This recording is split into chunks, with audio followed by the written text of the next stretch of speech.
नमस्कार, मैं हूं Amod Srivastava. Amazing thought, amazing message, amazing information की दिशा में आज एक कदम और आगे। आज के इस चिंतन का विषय है स्त्री सर्व दुख हरता। आपको ये मेरा वीडियो अच्छा लगे तो लाइक करें, शेयर करें और लाल बटन दबाकर सब्सक्राइब अवश्य करें। साथ ही बेल आइकन दबाना बिल्कुल ना भूलें। आज के इस चिंतन का विषय स्त्री सर्व दुख हरता। एक पति पत्नी में तकरार हो गई। पति कह रहा था, मैं नवाब हूं इस शहर का, लोग इसीलिए मेरी इज्जत करते हैं। मैं नवाब हूं इस शहर का और लोग इसीलिए मेरी इज्जत करते हैं, और तुम्हारी इज्जत भी मेरी वजह से है। और पत्नी कह रही थी कि आपकी इज्जत मेरी वजह से है।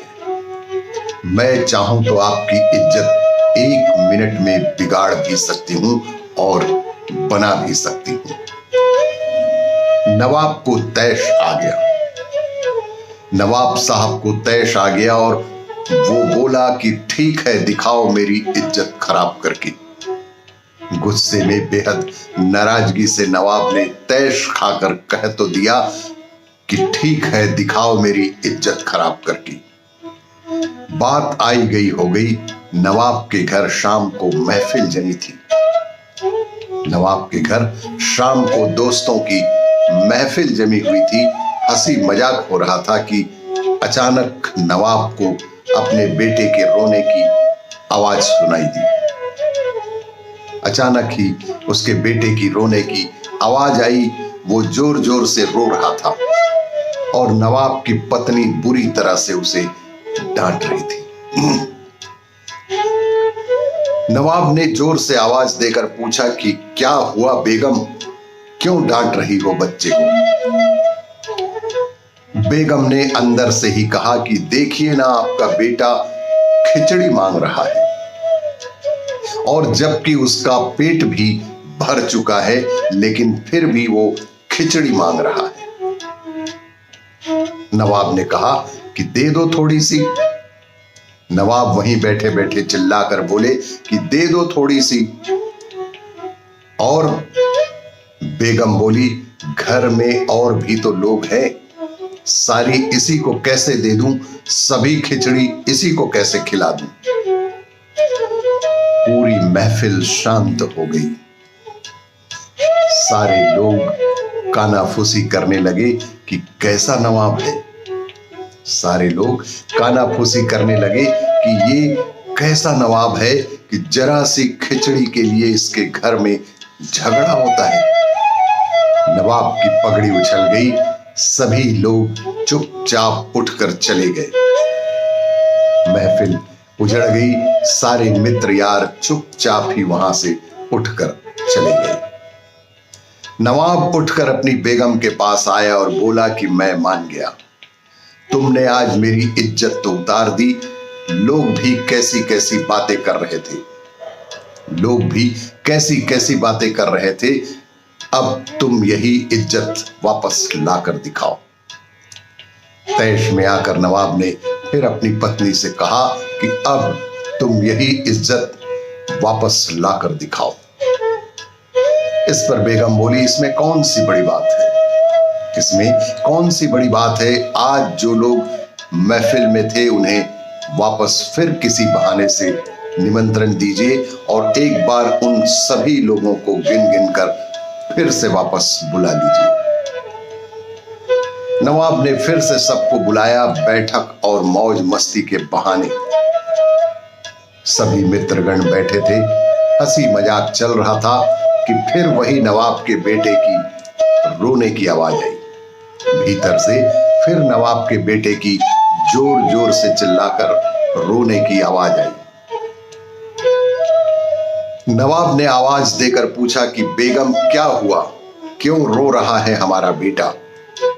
बेगम ने कहा, फिर वही खिचड़ी खाने की जिद कर रहा है। बेगम ने अंदर से और भी जोर से चिल्लाकर कहा कि फिर वही खिचड़ी खाने की जिद कर रहा है। लोग फिर एक दूसरे का मुंह देखने लगे कि यार एक मामूली खिचड़ी के लिए इस नवाब के घर पर रोज रोज ही झगड़ा होता है। कैसा विचित्र नवाब है ये।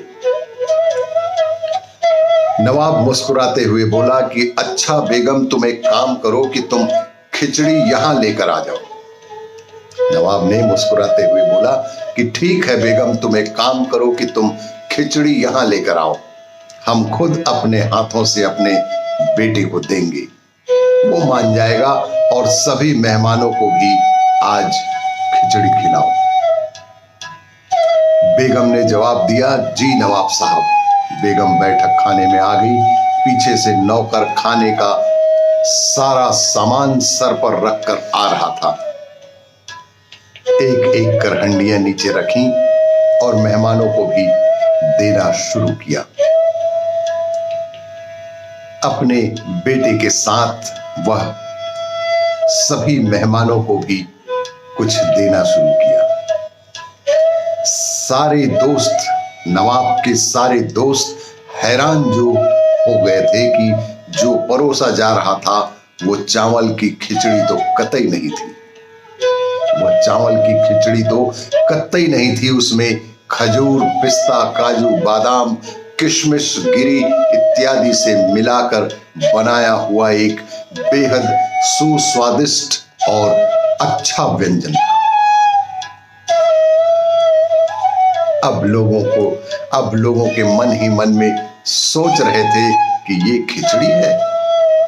सभी उनके नवाब के दोस्त मन ही मन सोच रहे थे कि ये खिचड़ी है।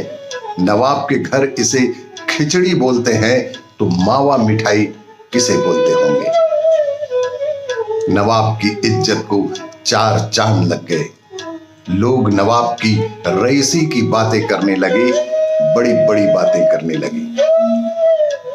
नवाब ने बेगम के सामने हाथ जोड़े और कहा कि मान गया मैं कि घर की स्त्री इज्जत बना भी सकती है और बिगाड़ भी सकती है, और जिस व्यक्ति को घर में इज्जत हासिल नहीं हो उसे दुनिया में कहीं भी कोई इज्जत नहीं मिल सकती।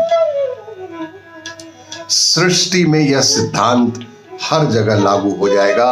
अहंकार युक्त जीवन में स्त्री जब चाहे हमारे अहंकार की इज्जत उतार सकती है और नम्रता युक्त जीवन में इज्जत को बरकरार भी रख सकती है, बढ़ा भी सकती है।